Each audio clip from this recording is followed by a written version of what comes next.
میں صدقے جاؤں اپنے مقدر پر، ہمیں وہ نبی ملے جو نبیوں کے بھی نبی ہیں۔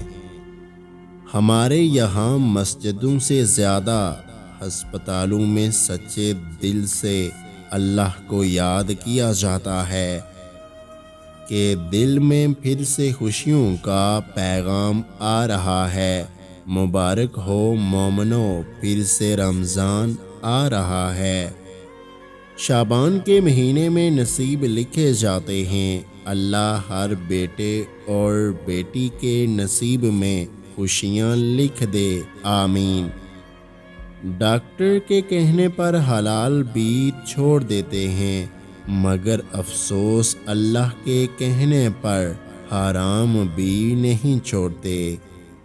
اے اللہ، اس جمعے کے صدقے ہم سب کے نصیب اچھے کرنا، ہمیں صغیرہ کبیرہ گناہوں سے بچنے کی توفیق عطا فرما، آمین ثم آمین یا رب العالمین۔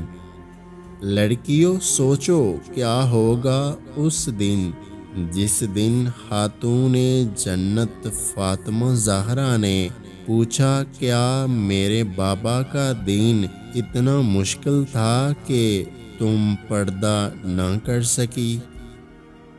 بچپن سے ہی سکھایا جاتا ہے اللہ سے ڈرو، مگر یہ غلط ہے۔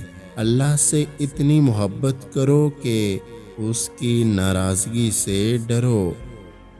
اللہ جب کسی کو اپنی طرف بلاتا ہے تو اسے کسی کے ہاتھوں ضرور توڑتا ہے، تاکہ اسے احساس ہو جائے کہ اللہ کی محبت کے سوا سب محبتیں فنا ہیں۔ ہر ایک کی آزمائش الگ الگ ہوتی ہے۔ جس کو جو چیز سب سے زیادہ محبوب ہوتی ہے، اللہ تعالیٰ اس کو اسی چیز سے آزماتا ہے۔ قبولیت کی گھڑی اب دور نہیں، انشاءاللہ تمہاری ساری دعاؤں پر کن کہہ دیا جائے گا۔ دعاؤں میں اگر دل لگنے لگے تو جان لو کہ اللہ مقدر بدلنے کی ٹھانے ہوئے ہے۔ اللہ صرف تمہارے راستوں کو موڑتا ہے، تمہاری دعاؤں کو نہیں۔ وہ تمہیں اپنے طریقے سے تمہاری من پسند منزل تک لاتا ہے۔ اگر آج کی ہماری یہ ویڈیو آپ کو اچھی لگی ہے تو ہمارے یوٹیوب چینل کو سبسکرائب کرنا مت بھولیے گا۔ اپنا بہت سارا خیال رکھیں، مجھے دعاؤں میں یاد رکھیں۔ اللہ حافظ۔